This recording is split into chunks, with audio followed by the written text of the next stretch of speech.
heard a loud crash near the prize booth. Inside, the shelves were filled with dust-covered trinkets, but what terrified me was the old rotary phone sitting on the counter. It rang.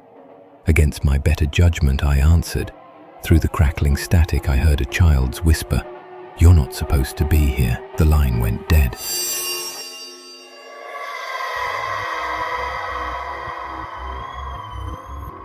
You are listening to the Fearcast. This is not a drill. I repeat, this is not a drill.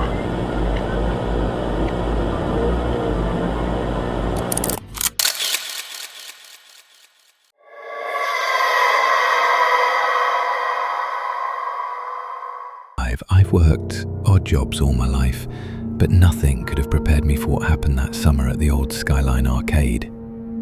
My name is Ryan Mitchell, a 27-year-old technician with short, messy black hair, deep-set brown eyes, medium build, and pale skin. I usually wore black cargo pants, a grey t-shirt, and an old maroon hoodie with frayed sleeves. I never believed in ghost stories. I believed in loose wires, faulty circuits, and abandoned buildings that creaked because they were falling apart. But this was different. The Skyline arcade had been abandoned since the late 90s after a mysterious fire that no one could trace. When my freelance manager, Mr. Bryant, called me for a quick wiring removal before demolition, I said yes. It was supposed to be an easy job. When I arrived, I noticed something was wrong. The power had been dead for decades, yet faint flickering lights glowed inside. I met Aaron Davis, my co-worker, a skinny guy in ripped jeans and a spiked haircut, and Mark Thompson, our supervisor, a tall man with a greying beard and a permanent scowl. We split up. Aaron took the back offices, Mark headed to the service tunnels, and I stayed near the main arcade hall. The smell of burnt plastic lingered. Most of the machines were dead, but some screens still flickered faintly, as if waiting. 15 minutes in, I heard a mechanical hum from the old dance pulse machine. I approached it, ready to unplug, but its cable was already severed. That's when the screen changed and my name flashed in bright red text. Ryan. A robotic voice whispered, "Your turn." I called Aaron on the walkie, accusing him of messing around, but his shaky voice replied, "Ryan, something's wrong in the back rooms." Before I could answer, static swallowed the signal. Moments later, I heard a loud crash near the prize booth. Inside, the shelves were filled with dust-covered trinkets, but what terrified me was the old rotary phone sitting on the counter. It rang. Against my better judgment, I answered. Through the crackling static, I heard a child's whisper, "You're not supposed to be here." The line went dead. As I sprinted back toward Aaron, the lights flickered violently. I passed claw machines where I saw something chilling. A small toy figure inside, wearing a maroon hoodie and black cargo pants. It was me. I finally reached Aaron near the maintenance hallway.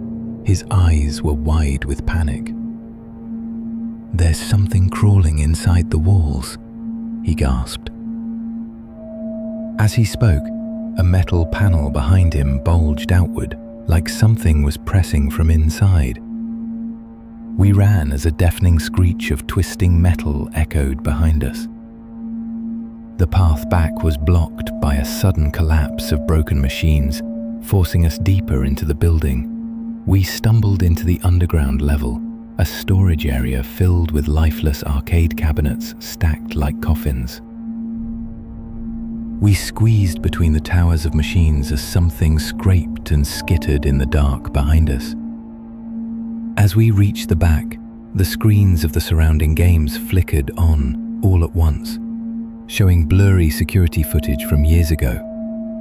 We watched grainy tapes of children playing games, winning prizes, until each tape ended the same way, a shadowed figure appearing behind them, the screens cutting to static.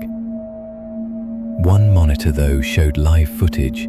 It was us standing in that very room, except in the footage, Something was creeping up behind us. We turned. Nothing was there, but the sound of distant footsteps and dragging metal told us we weren't alone. Desperate, we rushed into the next corridor, which led to a forgotten basement lounge. The walls were lined with CRT televisions, each screen displaying different camera angles of the arcade. But the recordings were decades old. We saw children playing, eating snacks and dancing until each tape ended with the same scene, the power cutting out, followed by a dark figure standing just inches behind the children. Aaron found an old VHS player still connected, its cassette tape jammed inside. When he pressed play, the screen glitched and showed Mark walking alone in the tunnels. But in the reflection behind him, something was moving. A tall, stuttering figure stitched together from arcade machine parts, dragging broken joystick limbs and flashing screen panels. The tape ended abruptly and the lights overhead burst into static. That's when we heard the announcement system. New players detected. Please proceed to your station. The dance pulse machine lit up again, now displaying both our names, Ryan, Aaron. Your turn. The floor beneath us pulsed as a mechanical voice echoed, begin or forfeit. We were shoved onto the dance pads. Music erupted, not music, but distorted laughter, static, and an off-key child's humming. Aaron panicked and jumped off. The screen shrieked, player 1 left, penalty activated. From the shadows, a jerky patchwork figure made of arcade machine parts dragged itself toward him. It cornered Aaron near the photo booth. The curtains slammed shut. Silence. I yanked the curtain open. He was gone. Only a freshly printed photo strip remained, showing 4 frames. Aaron becoming progressively more terrified until the final frame was blank. A voice whispered from the booth, "Player 2, continue."